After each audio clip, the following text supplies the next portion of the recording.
Hi everyone, कैसे हैं आप सभी। उम्मीद करती हूँ आप सभी अच्छे होंगे और आपकी प्रिपरेशन अच्छी चल रही होगी। तो देखिए, इस वीडियो के अंदर हम लोग बात करने वाले थे कि लास्ट वीडियो के अंदर मैंने आपको बताया था कि जो 15 जुलाई से आपके जो फॉर्म है वो स्टार्ट हो जाएंगे। आपकी नई टीचिंग वैकेंसीज आ चुकी हैं, जिसके अंदर आपकी टीजीटी की और पीजीटी की पोस्ट रहने वाली हैं।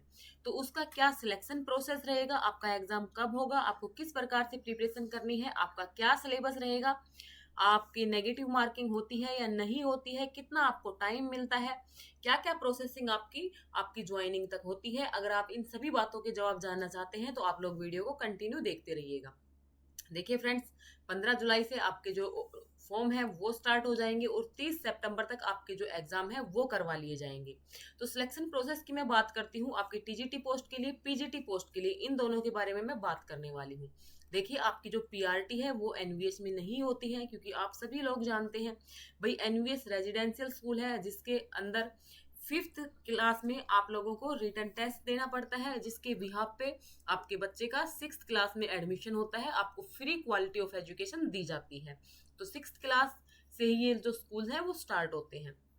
सिलेक्शन प्रोसेस की अगर मैं बात करती हूँ तो सबसे पहले आपका रिटन टेस्ट होता है, जो कि आपका सीबीटी मोड में होगा, यानी आपका कंप्यूटर बेस्ड जो एग्जाम होता है वो होने वाला है आपका रिटन टेस्ट में। उसके बाद अगर आप उसके अंदर क्वालिफाई कर जाते हो, लगभग 5 टाइम्स कैंडिडेट्स को बुलाया जाता है इंटरव्यू के लिए, और उसी टाइम पे पहले आपके डॉक्यूमेंट वेरीफाई किए जाते हैं और फिर आप लोगों का इंटरव्यू लिया जाता है। तो इसमें इंटरव्यू तक पहुंचने के लिए आप लोगों का जरूरी है कि रिटन टेस्ट को क्लियर करना। रिटन टेस्ट का सिलेबस क्या रहता है वो मैं आप लोगों के साथ आगे डिस्कस करने वाली हूँ। जब आप इंटरव्यू क्लियर कर लेते हो तो आप लोगों की रिटन टेस्ट को और इंटरव्यू को मिला करके एक मेरिट बनाई जाती है, जो आपकी फाइनल मेरिट लिस्ट होती है। सिलेक्टेड कैंडिडेट की ये लिस्ट होती है, जिसके अंदर सभी का ब्यौरा होता है। अब अगर मैं अपनी बात करती हूँ तो मैंने ये रिटन वाला टेस्ट क्वालिफाई किया था, इंटरव्यू भी मेरा क्वालिफाई था, लेकिन मैं इस स्टेज तक नहीं पहुंच पाई थी। जो फाइनल मेरिट लिस्ट है उसके अंदर मैं नहीं आ पाई थी। वो किन किन कमियों की वजह से नहीं आ पाई थी, क्या कुछ कमियां रह गई थी, ये सब बातें मैं आपके साथ भी शेयर करूंगी, ताकि आप वो गलतियां ना करें। ठीक है। अब देखिए भाई, जो एग्जाम होता है उसके अंदर आपके दो पोर्शन रहेंगे। आपका 150 मार्क्स का आपका जो एग्जाम है वो रहेगा, आपको 3 घंटे मिलेंगे, 150 क्वेश्चंस रहेंगे, 150 मार्क्स रहेंगे, और 3 घंटे यानी 180 मिनट आपको सोल्व करने के लिए मिलने वाली है। साथ में एक बड़ा फैक्टर क्या है कि नेगेटिव मार्किंग होती है इसके अंदर। आपके जो केवीएस वगैरह थे उसमें नेगेटिव मार्किंग नहीं थी, लेकिन एनवीएच में नेगेटिव मार्किंग है, इस चीज का आपको ध्यान रखना है। सभी टीचिंग एग्जाम्स की तरह इसके अंदर भी एक आपका जनरल सेक्शन होता है और एक आपका सब्जेक्ट स्पेसिफिक होता है। आप जिस भी सब्जेक्ट से अपीयर होते हो, टीजीटी के लिए आप अगर इंग्लिश से हो, हिंदी से हो, पीजीटी में भी अगर आप इंग्लिश से हो, हिंदी से हो, मैथमेटिक्स से हो, जिस भी सब्जेक्ट से हो, उस आपके सब्जेक्ट स्पेसिफिक के आपके पास 80 क्वेश्चन पूछे जाते हैं और 80 ही मार्क्स आपके रहते हैं। अब बात करती हूँ जनरल सेक्शन की। जनरल सेक्शन के अंदर 10 नंबर का टीचिंग एप्टीट्यूड पूछा जाता है, 10 नंबर का आप लोगों से नॉलेज ऑफ आईसीटी चेक किया जाता है, 10 नंबर की आपकी जनरल अवेयरनेस आती है, जिससे स्टेटिक जीके के तो एक आध ही क्वेश्चन होते हैं, बाकी जो भी होंगे जो एजुकेशनल करंट अफेयर है वहां से क्वेश्चन होते हैं, बाकी जो भी कुछ चल रहा होता है उससे क्वेश्चन होते हैं करंट से। 10 नंबर की रीजनिंग एबिलिटी आती है, जबकि पीजीटी के अंदर यहीं पर 20 मार्क्स हो जाते हैं। रीजनिंग के साथ साथ कुछ मैथ का जो पोर्शन है वो भी ऐड कर लिया जाता है पीजीटी के अंदर।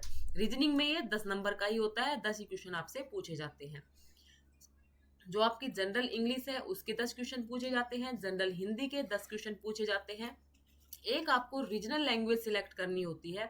आप किसी भी लैंग्वेज को रीजनल लैंग्वेज सिलेक्ट कर सकते हैं। मोस्टली जो कैंडिडेट्स हैं वो इंग्लिश और हिंदी को ही यहाँ पे दोबारा से सिलेक्ट करते हैं, जो कि एक सही बात भी है। भाई, इंग्लिश हमने यहाँ पे भी पढ़ी और यहाँ पे भी सिलेक्ट कर ली, या हिंदी आपने यहाँ पे भी पढ़ी और यहाँ पे भी सिलेक्ट कर ली, तो ऐसा चल जाता है। अब देखो, तो ये जो 70 मार्क्स का आप लोगों का जनरल सेक्शन रहेगा, इसके अंदर मेन बात क्या है भाई, जो कैंडिडेट्स हैं वो अनक्वालिफाई क्यों हो जाते हैं।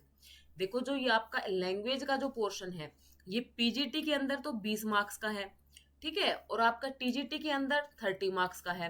पीजीटी के अंदर जो आपकी रीजनिंग एबिलिटी और न्यूमेरिकल एबिलिटी है वो दोनों मिलाकर के 20 नंबर की आती है। टीजीटी के अंदर आपका मैथ्स वगैरह कुछ नहीं आएगा, आपकी रीजनिंग पूछी जाएगी 10 नंबर की। ये फर्क है। बाकी जनरल सेक्शन टीजीटी में भी 70 नंबर का है और पीजीटी में भी 70 नंबर का है। क्लियर हो गई यहाँ पे आपकी बातें। अब देखो, जो आपका मेन जो फोकस है जनरल इंग्लिश और हिंदी। यहाँ पे भाई आपको जो जो भी आपका लैंग्वेज वाला पोर्शन है, आपको उस पर्टिकुलर में आपको 40% मार्क्स यहाँ पे लेके आने हैं, 40% मार्क्स यहाँ पे और 40% मार्क्स आपको यहाँ पर लेकर आने हैं। अगर आप पीजीटी से हो तो आपके पास 2 ही लैंग्वेज रहेंगी, आपको 40 इसमें और 40 इसमें। जब तक आप इसमें 40% क्वालिफाई नहीं करते हो विद नेगेटिव मार्किंग, यानी नेगेटिव मार्किंग होने के बाद भी आपके 4 नंबर आने चाहिए 10 में से, तब आपका आगे का जो पेपर है वो चेक होता है। अदरवाइज वो आगे का पेपर आपका चेक नहीं होता है। और एक बात और क्लियर कर देती हूँ, ये जो मार्क्स हैं ये आपके मेरिट में काउंट नहीं होते हैं। अगर आप यहाँ पे 10 में से 9 भी लेके आते हो तो आपके जो स्कोर है उसके ऊपर फर्क नहीं पड़ता है। ये चीज भी आपको ध्यान रखनी है, क्योंकि ये ओनली क्वालिफाई है। आपको इसमें ओनली क्या करना है, 4 नंबर लेके आने हैं इंग्लिश के अंदर, 4 नंबर लेके आने हैं हिंदी के अंदर और 4 नंबर लेकर के आने हैं रीजनल लैंग्वेज के अंदर विद नेगेटिव मार्किंग। तब आपका पेपर आगे चेकिंग के लिए जाता है। अगर आप लोग यहाँ पे अगर 3 नंबर आपके यहाँ पे आ गए, यहाँ पे आपके 6 आ गए, यहाँ पे आपके 6 आ गए, तो फिर भी आपका जो पेपर है वो चेक नहीं होता, क्योंकि आप इसमें क्वालिफाई नहीं कर पाए हो। ठीक है, तो इस चीज का आपको विशेष ध्यान रखना है। इस एग्जाम को आपको ट्रिक से सोल्व करना है और ट्रिक से ही पास करना है। तो इसके अंदर मैंने आप लोगों से बात की भाई सिलेक्शन प्रोसेस कैसे होता है। आपके लिए और वीडियो लेकर के आऊंगी जिसमें मैं आपको डिटेल सिलेबस बताऊंगी कि टीचिंग एप्टीट्यूड के कौन कौन से टॉपिक्स हैं, आपका जो आईसीटी है उसके कौन से टॉपिक्स हैं, आपको कौन सी बुक प्रीफर करनी चाहिए, कहाँ से आप लोग स्टडी कर सकते हैं। ये सब बातें मैं आपके साथ डिस्कस करने वाली हूँ। अगर आप लोग इसी प्रकार की इन्फॉर्मेशन चाहते हैं तो वीडियो को लाइक करके चैनल को सब्सक्राइब कर लीजिएगा और अपने दोस्तों के साथ भी शेयर जरूर कीजिएगा। तो चलिए इस वीडियो में इतना ही। Thanks for watching this video.